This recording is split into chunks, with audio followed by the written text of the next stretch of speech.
Welcome, everyone. I want to introduce our next speaker, Max Mergenthaler. He's co-founder and CEO of Nixtla. He holds a Master of Arts in Analytical Philosophy from the Free University of Berlin and an entrepreneurship specialization from the Wharton School. Max previously co-founded and was CTO of the fintech company Levo and co-founded Orax, a company disrupting supply chain forecasting software. With that, welcome, Max. Thank you so much. Normally, in such a case, I would make a joke about us making time series and me not being on time, but this time I really overdid it, so I'm extremely sorry with every one of you. I grossly miscalculated my abilities to put some ideas together, and I promise that I will try to make the presentation that I wanted to make soon and record it and share it with you, and of course share the code, and hopefully that can make up for this very gross delay. I think I have 5 minutes being respectful of the next speaker. No? Sorry? We have time? Okay, good. Let me tell you what I wanted to do and what the intention was. I was working on this together with Kin, who works at Amazon. And for us, that's very sentimental at Nixtla, because the first time that Nixtla spoke as a company, the first time that we started thinking about enabling libraries for the ecosystem, and we dreamt with, at that moment, being able just to translate Rob Heineman's Arima into Python. That was in Montreal 4 years ago. We were pitching at a accelerator called Techstars, and 4 years later, I'm extremely happy, proud that now we are a very active member of the community. I would like to believe a very helpful member of the community, and that dream that we had of being the go-to solution or one of the go-to solutions for time series is becoming a reality. So speaking to you and seeing how you are using the paid or the free software that we have created around the world is truly amazing. And part of that story is intrinsically related to the ISF. The ISF was and has been always the conference that we like the most. The first time that we heard about it, it was like, wow, there's a conference about forecasting and we can go. And we attended, and since there we have been attending it every year.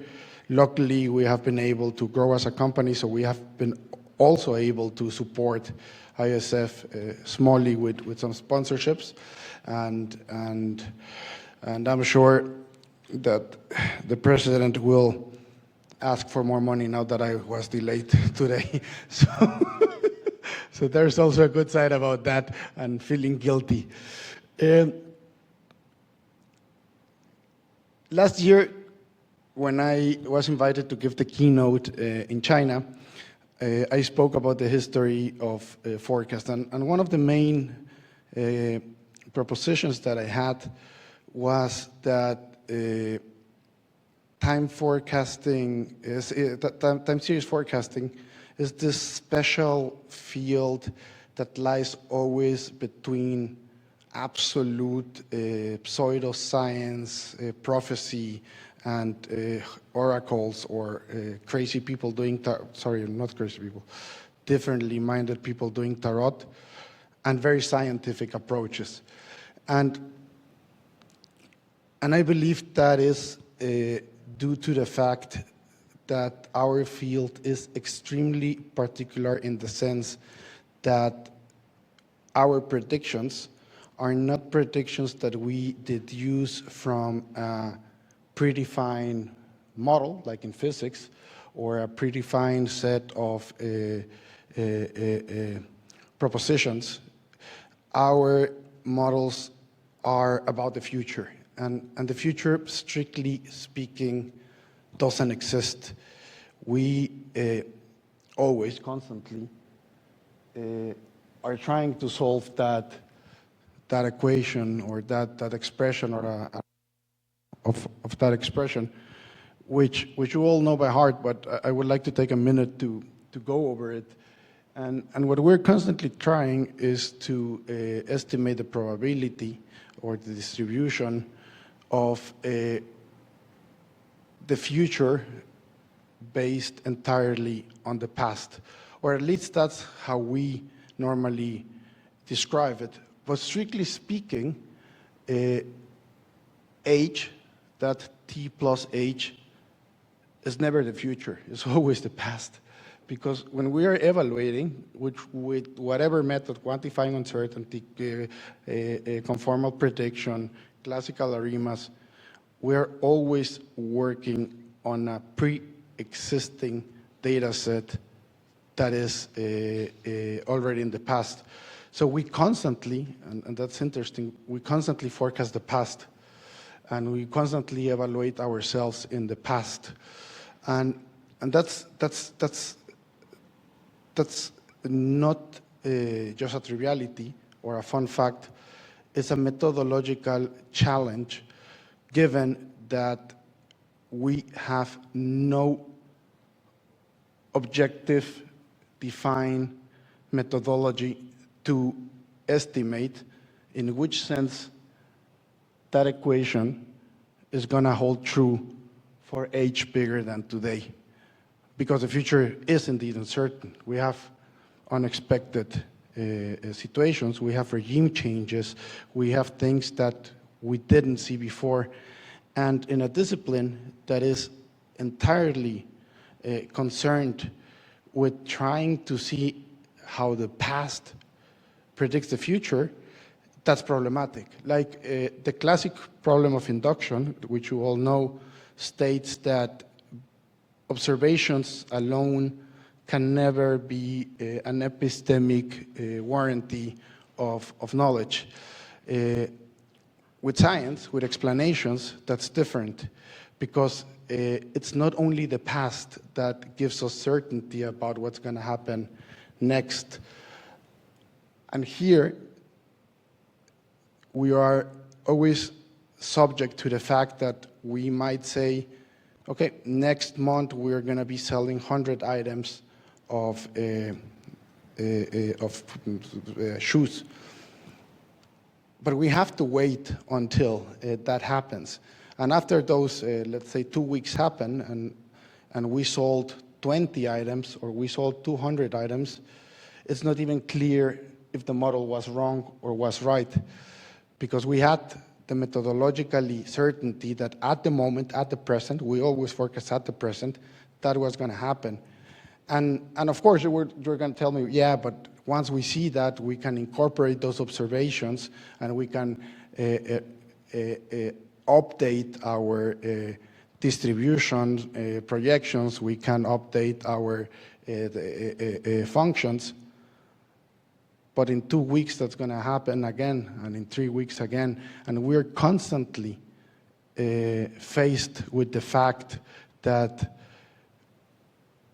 we deeply rely on an explicit assumption that for certain processes that we are modeling, where we don't have a mechanistic explanation, that's going to hold true. And the fact is, that's an assumption of the field, and it's good. It is what it is. But it's important that we remember that, because at the end of the day, we have a very important responsibility in making predictions. Predictions by themselves don't exist. They don't amount to anything. At the end of the day, those predictions inform decisions. Those predictions make economical, political changes. And without being too philosophical, I think it's interesting to think about that in a more systematic way, and to understand that and I believe that, and that was part of the last conversation, that what happens is, for example, many phenomena that we were explaining through time series at the very early stages of our history, astrology, river flows, sometimes weather, once we started gaining a mechanistic explanation of those, then time series shifted. It seems that once we really understand what's happening, once we go beyond that auto-regressive idea, then time series, of course, doesn't solve the problem optimally. There is a more robust scientific approach. But then on the other side, we have seen the contrary.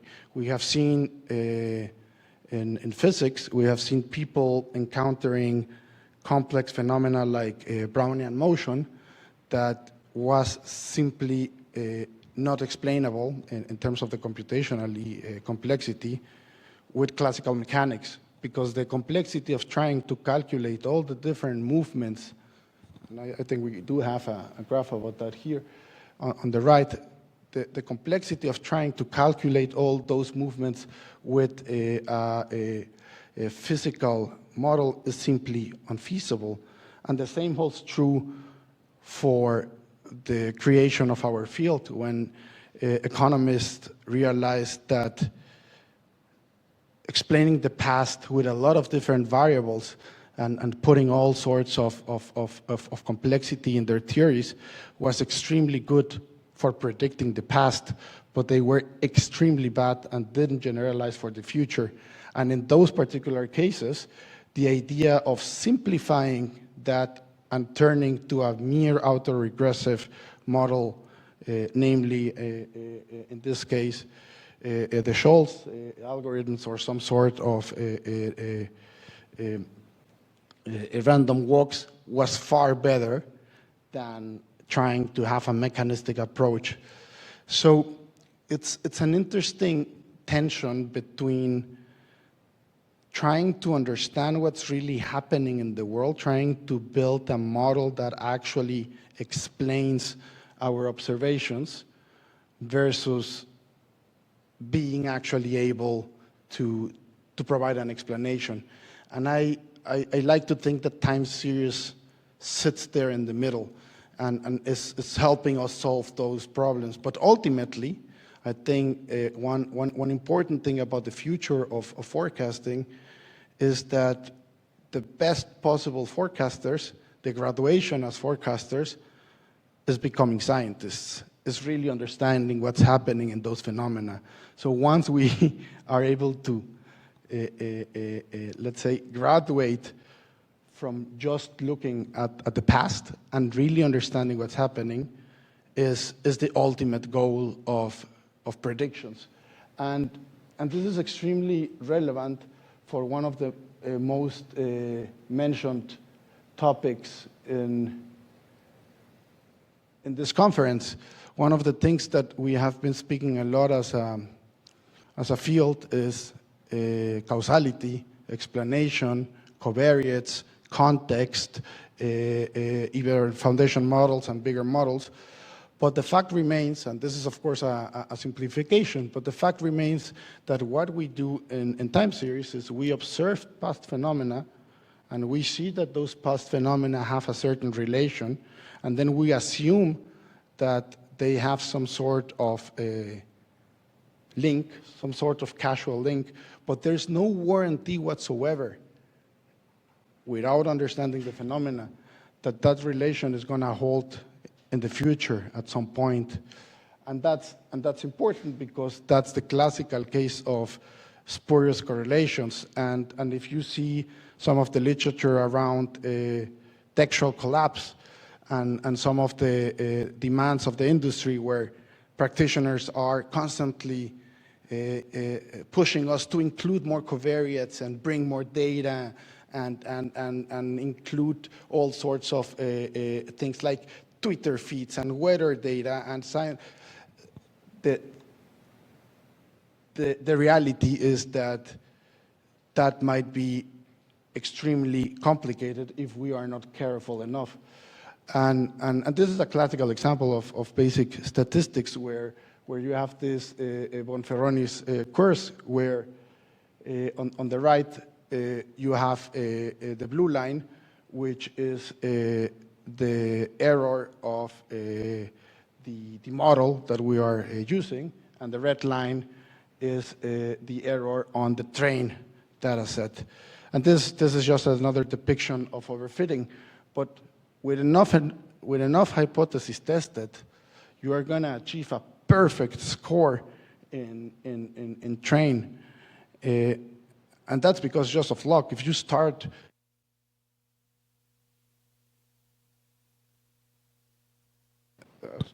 as covariates, then something is going to come up. And we have seen this with foundation models that include text and improve. But the question is that robust? We have seen people including all sorts of extra data. But is that robust, or is that just a clear exemplification of people doing what's on the right? Can we do it, Fred? I hope if I have two microphones, then I'm better. And I think this is important because also it's very common that we always forecast the past. That's one thing that we do a lot in academia. And very often, and we might offer a prize if something writes the paper, but very often in academia, we only forecast one period ahead. Like the evaluations of most papers are just for one horizon. And even the ones that do cross-validation have some methodological problems, given the fact that it's data, not even data about the past, it's really all data. One interesting example about that is the air passengers data set. We have all seen it, and this is a quiz. Whoever responds correctly gets a printed book of the Hinman book that we co-wrote. Who can tell me where the air passengers data comes from?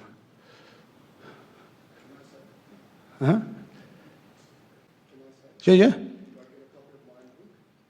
Of your own book? Yes. Where does it come from? Who? Come on, help me out. That's exactly what we all believe. And of course, the data set was popularized by the R package, and it was in the famous Box and Jenkins book. But if you read the actual book, they take the data from Brown, and the data has, I think, 3 times more observations that is included in the original book.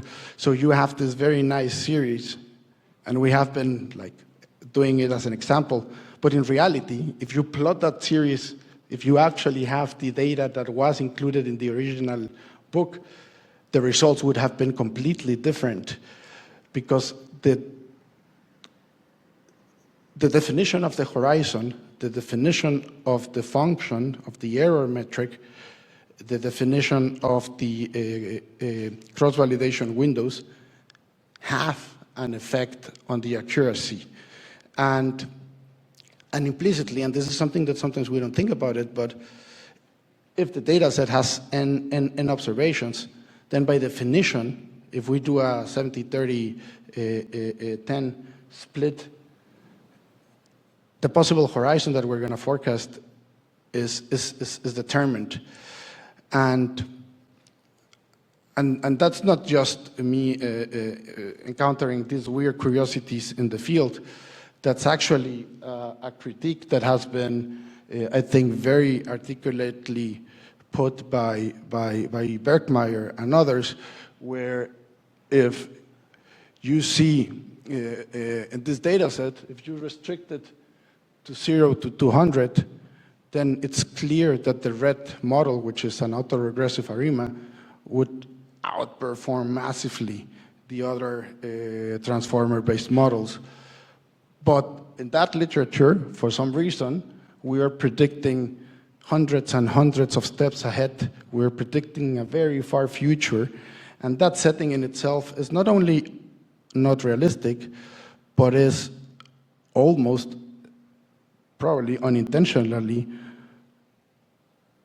but it's creating the optimal setting for the red line to win.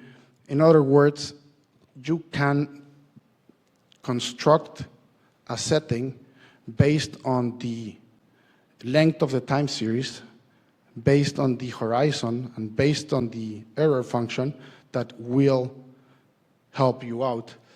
And Hinman did that point a couple of years ago, and recently Pablo Montero published another author where he very articulately states and makes the formal claim that settings, environments, and functions, loss functions, by themselves play a role in the model. They are a definition. They are not merely objective. It's a conscious or unconscious choice, but it's part of the modeling. Choosing, it's part of the modeling. So I really like where that idea is heading, because it really shows us that the forecasting problem is always constrained to a specific task in a specific world that has more formal properties than just the letters that we see there. And that's very important to understand. And I will try to expand that on other occasions. But let me. This is just a simple graph showing on the right 3 different forecasts. We're forecasting mean, median, and P90. And if we would, this is a graph, but if we had a table, we would see that each of those models wins wins for a different. You can make each of those metrics win depending on which forecast you use, because that's the inherent definition of how we are measuring success. And that's interesting, because at the end of the day, what's better? MASE, MAE, MAPE, maybe of course not. and the question we have been answering like almost in our sleep depends on the use case, depends on what we want to forecast. But there isn't, again, a formalized objective and scientific formulation that explores the relationship between error metrics and actual business outcomes. And I think that's an important research question. That's something that will help us a lot, because that's gonna really help decide what's better. Which model is better, the autoformer or the ARIMA? If you read the new literature with thousands of quotations, then you might be inclined to think that that's the new state of the art. But if you really read the papers, there's so many methodological flaws. But the same holds also true for the statistical models, for the whole things that Pablo and team have been doing. They all seem to be relative to the data sets, relative to the problems that we are defining, relative to even the horizons that we are forecasting. Here you can see it, but we have with the same series, we have two models. Model A is predicting the trend, and it's predicting from 25 to 75. And model B is predicting from the time step 100 to the future. And in that case, choosing those specific windows makes a difference in which model is going to win. And in this visualization, it's extremely clear that someone would say, yeah, but you can do cross-validation, and then you would know. But the fact is that when we start doing this, we only have 0 to 50. And then we have to wait another year, and then we have 50 to 100, and then it keeps growing. That is not a static thing, that is growing. And beforehand, we don't know what's going to happen. So we have to be very aware that picking the metric, picking the horizon, picking the window does play a role. And we didn't include this here, but we are going to also present it. The same holds true for picking, for example, the days, the start of forecasting. It's completely different, and it shows different results. Let's say if you have to forecast, if you forecast every second month, or if you forecast every let's say, how do you call the numbers that are divisible by 2 in pairs or not pairs? That makes a difference, because if the time series has a specific seasonality, that's going to influence also your results. And again, we don't see people playing a lot around with it, but just by defining the data sets, like the electricity data set is interesting. Walmart is a very good example, the M competition, Walmart. It's 100,000 series, right? Or 50,000? Something like that. The reality is that nobody knows, because it was obscured, how much of that data represents the actual sales of Walmart. We have been working with big retailers, and I can tell you that it's a lot more data. We don't know how they selected the data, if it was the worst product, the best products. We don't know why they selected the specific end and beginning and end of that data set. And the point that I'm trying to make is, I think you could easily show that by modifying and iterating over these 3 or 4 parameters, you could have very different results. And also in the M5 competition, I think this was shown ad absurdum, where the winner was someone that, instead of optimizing a model, what he did was do many submissions by doing one sort of hyperparameter search of those different factors and finding the best possible model for the test data set. He was optimizing not in training, he was optimizing in test, and he won. And I think we very often do that in the field too, unconsciously. We very often choose specific setting that benefits us, because that's how we publish papers. That's also how we sell in companies. And here I'm not trying to be pessimistic. I'm trying to invite us to think about this, to think about how we play a role in choosing these things, and we have to be mindful about those. And that was the idea. There's some more interesting examples that we have encountered that we're not going to be able to show now, but we're going to share. But some of them revolve around how to choose, for example, different models, and how people choose different models. And one classical example of this museum is that we have all encountered people complaining about straight forecasts that satisfy the function of reducing the error, but somehow they get rejected. People don't like them. And the initial intuition from our field would be like, those people are dumb. Those people are not understanding what we are doing. Those people don't understand that forecast satisfies that equation. But the more experience and the more we speak with those people, and the most we give them the benefit of the doubt, it seems that there's something behind there.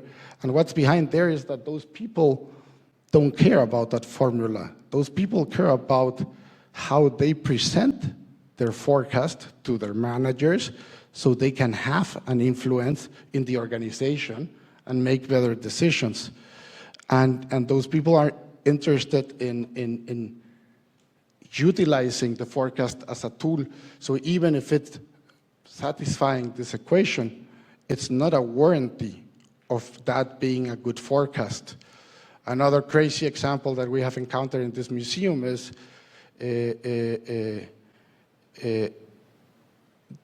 there's this fictional story about Greece, where there was this very savvy general who was constantly predicting that they were gonna lose all the different wars again, let's say Persia. And indeed, they lose 1, 2, 3 wars. And at some point, another advisor to the leader went and smoked some weird things in Delphi and came back and said, next war, we're going to win it. And strictly speaking, methodologically speaking, he was crazy. Maybe he was even high. But the fact is, he convinced the leadership to do it, and they won. They went and won that war. So was it a good forecast or was it a bad forecast?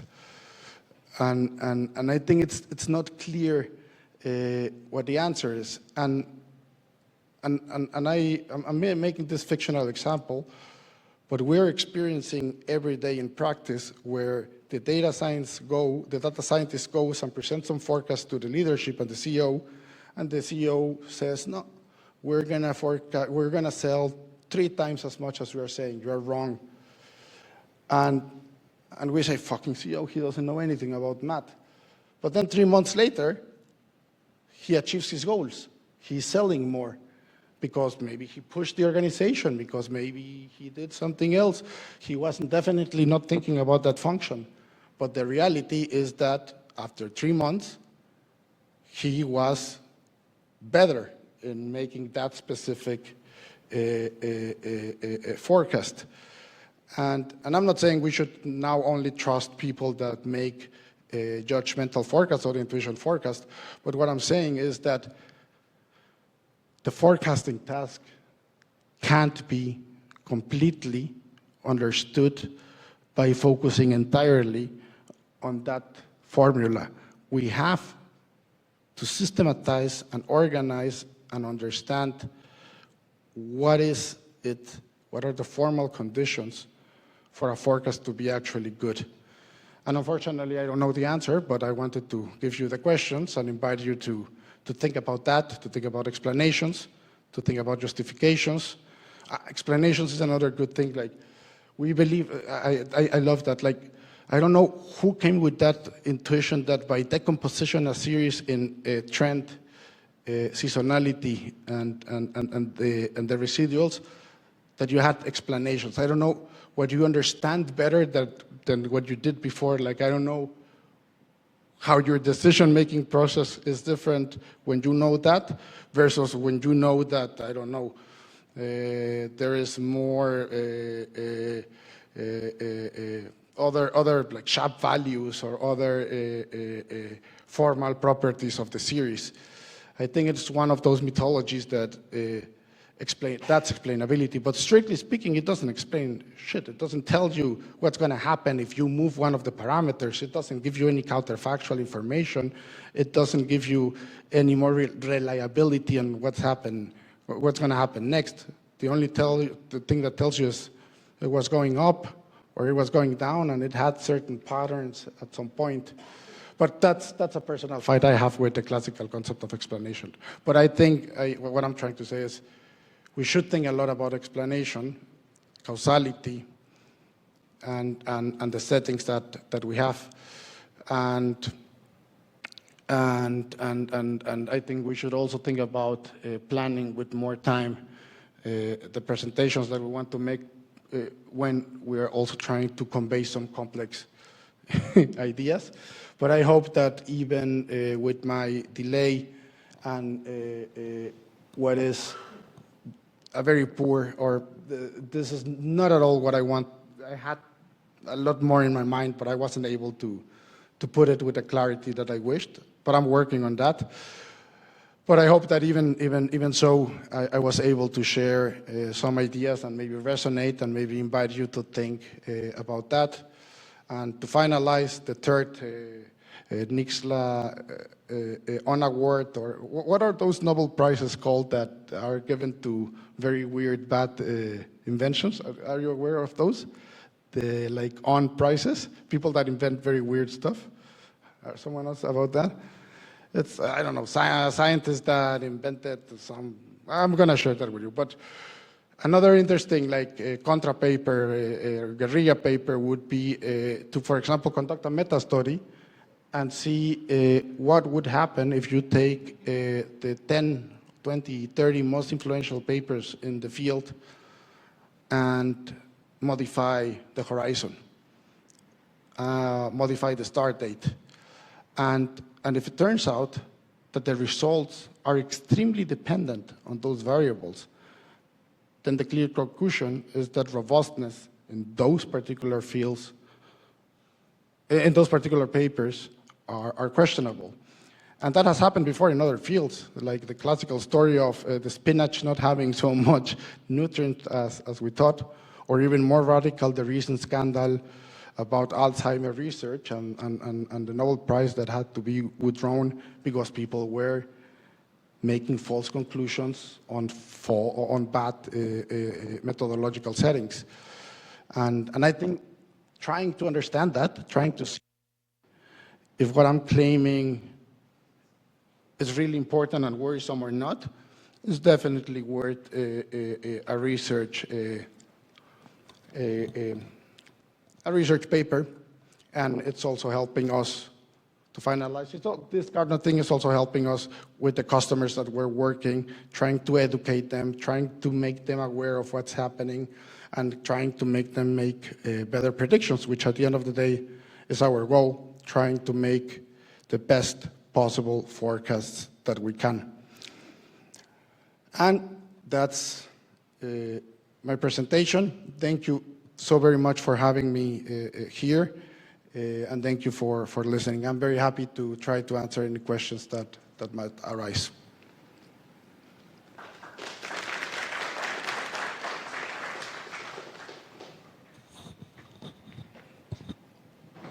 Questions?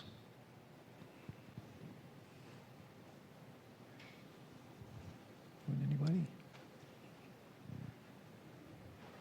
Yes.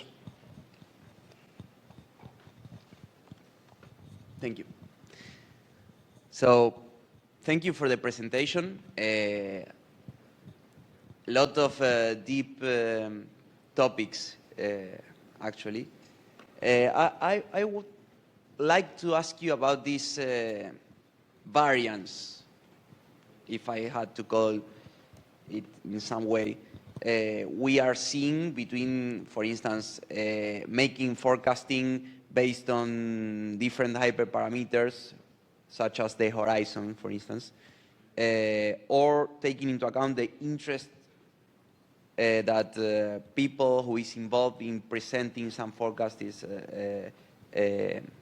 have to do there.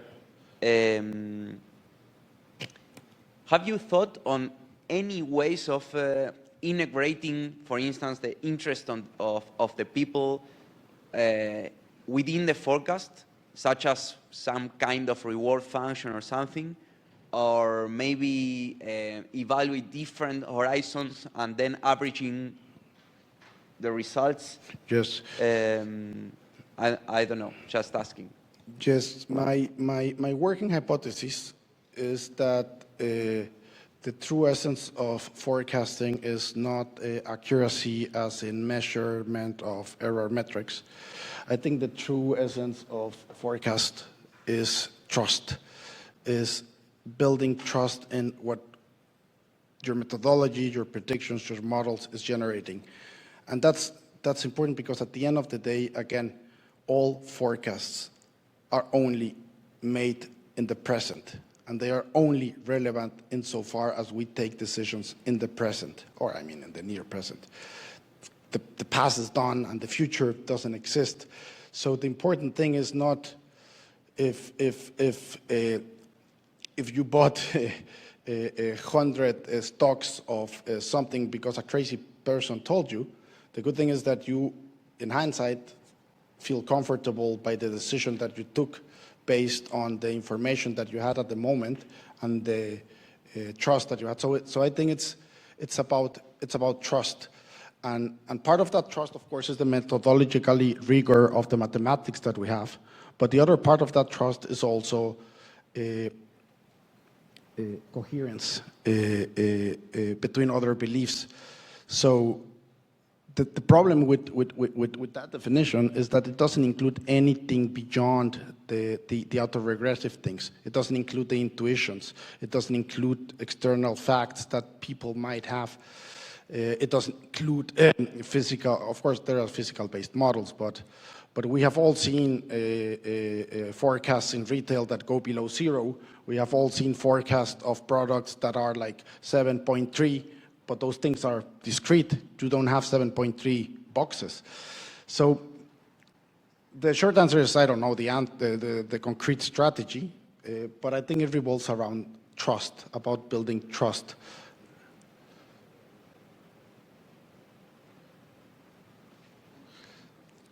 But I don't know, maybe I'm getting crazy. I have been doing this too long. Where do you think you were? I saw you were at some points laughing and at some points skeptical, Laurent. Fine. Yeah.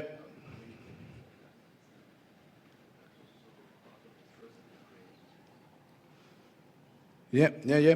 Very often it's about selling. It's rhetorics, it's politics. Maybe the models should be done about uncertainty, such as, for instance, when Popper said that you shouldn't confirm a hypothesis or a theory, but false it or try to close it. That's an extremely interesting point because Popper's definition of science relies on the possibility of there being an observation that refutes the theory that you have. And that is very standard for physics. You say the body is going to be accelerating an X amount, and if you run the experiment and it doesn't. Forecast doesn't have that. Because if you forecast that it's going to be 100, and then you observe that it's 90 or is more or less, that doesn't falsify the forecast. It only tells you that the series changed, that the paradigm changed, that the trend changed, that something underlying changed. But think about that. There isn't one single possible way of falsifying a forecast in the future. You can do it in the past. You can run cross-validations and stuff. But the fact is that for the future, you can't.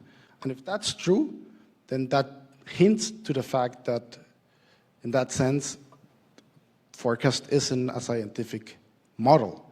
Isn't a scientific explanation. It's, of course, a scientific method. But it's interesting because that weird thing, the future, doesn't exist.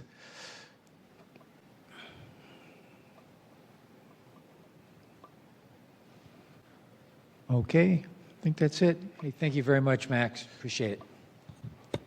Any more questions?